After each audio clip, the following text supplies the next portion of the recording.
বেলা ঠিক নামাজের পর এখনও সূর্য ওঠেনি। এইটা হাঁটার একটা সুবিধা, খুব ভালো লাগে। আমি কেন সকালে হাঁটি? সকালে হাঁটা আমি ছোটোবেলা থেকে শুনছি আসলে যে হাঁটা স্বাস্থ্যের জন্য ভালো।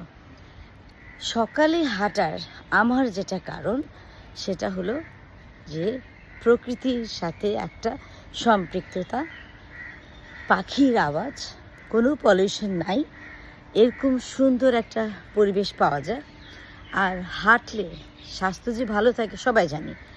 হাঁটাহাঁটি যারা করে, যদি ইয়াং কাল থেকে করে, তাদের মধ্যে দেখবেন যে ম্যারাথন করা, রানার হওয়া, অনেক খেলাধুলাতে পার্টিসিপেট করতে পারে। আজকাল তো আমরা প্রযুক্তির যুগে একদমই নিজেকে গৃহবন্দী করে রেখেছি।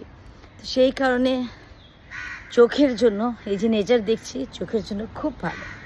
আমি যেখানে হাঁটি সেখানে আমার আরও ভালো লাগে।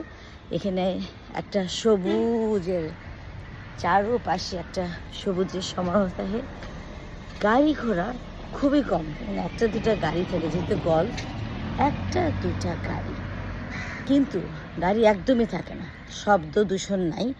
কাজেই হাঁটতে গেলে আমরা নিজের শরীরকে তো ভালো রাখতেই পারবো, সাথে সাথে মনটাও প্রফুল্ল হবে।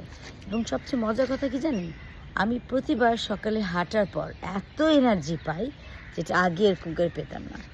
তো সেই কারণে সবাইকে অনুরোধ করব, নিজের যেটা সময় পাবেন, সেটা সকাল হোক, সন্ধ্যা হোক, বিকাল হোক, হাঁটবেন।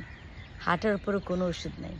আরেকটা মজার কথা, হাঁটতে গেলে পয়সা লাগে না, মেম্বারশিপ লাগে না, নিজের পা লাগে।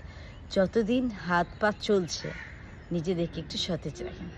সবাই ভালো থাকেন, সুস্থ থাকেন এবং আমার মতন হাঁটার প্র্যাকটিস করেন, তবেই জীবনটা সুন্দর হবে এবং সুস্থ থাকতে পারবেন। খুদা হাফেজ।